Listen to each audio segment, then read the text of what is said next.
Today we'll be repairing an iPad 9th generation.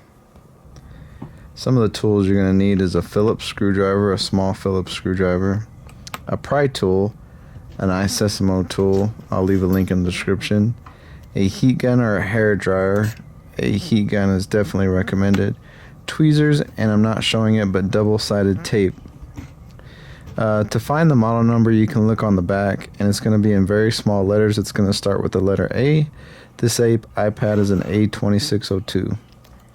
So one of the easiest things to do is when you get your replacement screen, you lay it on top of your old screen just to see where the cables are, so you know when you're prying on it that you're very careful around that edge. So you want to take your heat gun or your hair dryer. I would definitely recommend a heat gun over the hair dryer, but you're going to go towards the outer edges, and when you do that, it loosens the adhesive on the edge, and if you start using your pry tool, you can pry up towards the glass, and if you go slow and you heat it, you pry up and you heat it, half the time you can get a good little adhesive edge on the side, and it'll pull up all the way around. And just remember on this bottom right side that you have that cable, so you just want to be careful when you're prying. And also remember there's a home button on this iPad as well. So if you're not 100% sure where the cable is for the home button in the iPad, when we get down to the bottom of the iPad is when you want to be very careful.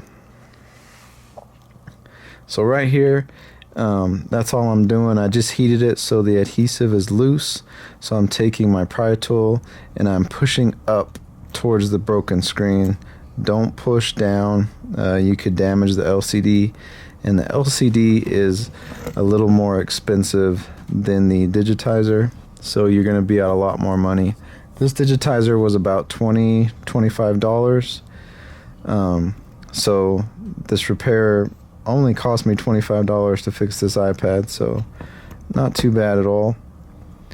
But like I said, don't damage the LCD, and that's all I'm doing. I'm heating and prying, heating and prying.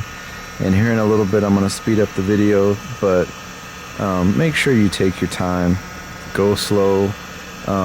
This process does take a little bit of time. If you need to take a break, take a break. But once you kind of get it up and you can see, like right there, it'll start moving. Sometimes you'll start prying and the glass on the inside will come off. So I just kind of pull as much as I can. But like I said, this is sped up. But like I said, all I'm doing is heating and prying, heating and prying. And I know where my cables are at the bottom. I'm getting down here by this home button, so I'm being a little more cautious. I'm being a little more careful because I'm not 100% sure where this home button location is, because the screen I ordered did not come with a home button. The ones with the home button are a little bit more expensive, but this one did not come with a home button. I want to say the ones with the home button are maybe like $5 more. But I didn't order the one with the home button. I'm just going to transfer this one that has the home button onto the new one. And then, like I said, I'm just heating and prying, and I'm going real slow around this home button. Now there's going to be 4 screws, and you're going to want to take them out. Doesn't matter the order, just make sure that whenever you're taking them out, you're laying them to the side, kind of how they came off. These screws for the most part are all the same size, so it really doesn't matter too much when you put them back, but I've had iPads before where one screw on one end is a little bit longer than the other. So just make sure you put it back the way you put it on. So we're going to pry off the LCD slowly. Now this is one you want to be very careful with. Over here in the left corner, like it was kind of sticking, so I had to kind of like take the pry tool and go slow, but you do not want to rush this right here at all. Make sure you're going very slow, going around all the corners, all the edges. Pry a little on the bottom left, pry a little on the bottom right, pry a little on the bottom top, and back and forth.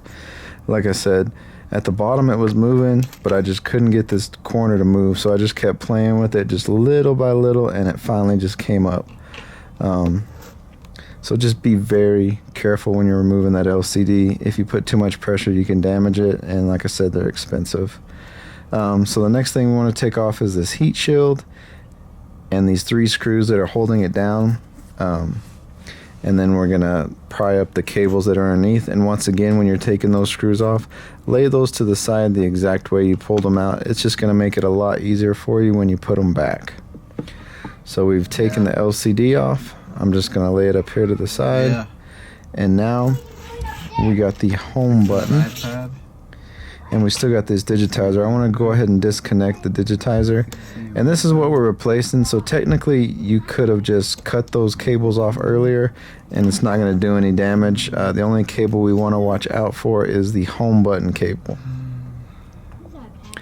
because that's the one that we are going to reuse it. So I'm going to disconnect the home button, the home cable down here, and you can tell it's got this little flap on it. There's actually some tape over it, so I'm just trying to remove this tape so I can see it. And then once you remove this tape, you'll be able to see there's like this little gate kind of. So I just lift that gate up, and then I'm able to pull this cable out. And over here on this cable, you can see this little, like, it's a little piece of plastic just to help kind of protect that cable whenever the screen's down. So I just remove that out of the way, lift this cable up slowly, and then I'm going to start working on this home button that's on our damaged LCD screen, because we don't need the LCD screen anymore. But we're going to go ahead and start working on the actual frame itself first. And all you're going to want to do is try to get all the remaining glass that you haven't got off yet. So we went ahead and got the LCD out of the way, because that's an expensive part. So we just want to get the LCD done with, and now we're going back and messing with the screen. And I like to do that when the LCD's off so I don't damage it. So now we're back on the home button, and like I said, this is sped up, so make sure you take your time, make sure you go slow. But all you want to do is get all the glass off, all the little sticky adhesive. You want to take everything off that you possibly can, and make sure you kind of scrape around to make sure you don't leave anything. Now we're going to take that home button and we're going to put it on the new digitizer the exact same way that it was on the old one. And sometimes you got to kind of just play with these and put them in there slowly, and you'll finally get that right fit. So now I'm just reconnecting everything. I'm reconnecting the digitizer cables. I'm reconnecting the home button the same way you did it earlier. You just go through that little lift gate, you push it in there, make sure the little white line lines up, and then you close that little gate. I'm putting on the LCD. Plugged it in already. Now we're just testing it out. We just want to make sure that it works. You don't want to screw everything down and then turn it on only to find out that it's not working. So the LCD works good. So I'm going to go ahead and open it back up. I'm going to go right here. I'm going to put the shield down. I'm going to put the 3 screws in. So we're just going to go basically in reverse order. Whatever you did before, we're just going to put it back down. These screws are the same size. I think one was a little bit longer. So make sure, like I said, when you take these out, you lay them down exactly how you took them out. And it'll just make life a lot easier when you're putting this back together. Reconnect your 4 screws that you put down. And I have a microfiber cloth. I clean all the LCD and any kind of dust I can see around it. If you accidentally touch the LCD with your finger, you'll get these little fingerprints on there. If you take a good microfiber cloth, a brand new one, and kind of clean over your fingerprints, it will remove them. Right here you can see there's this little piece of tape, and you're going to fold it in on itself. You're going to fold it in on itself on the screen. Right here I cut it. I have a little pair of scissors I use to cut that. And I'm just removing all the adhesive strips so I can lay this down. And the easiest way to do this is there's a little camera hole at the top. If you can line that camera up in that little hole, it'll make it a whole lot easier when you're lining up these corners and pushing down. And this is where I was telling you earlier, and we were trying to get all the little pieces of glass out. If there's a little piece of glass hanging on the edge and you push down a little too hard, you can actually crack this whole digitizer. So make sure you don't leave any glass around or the edges. You don't leave any little pieces. You make sure you get it all off. And then now I'm just going around the edges and just using a little bit of pressure to make sure it's down.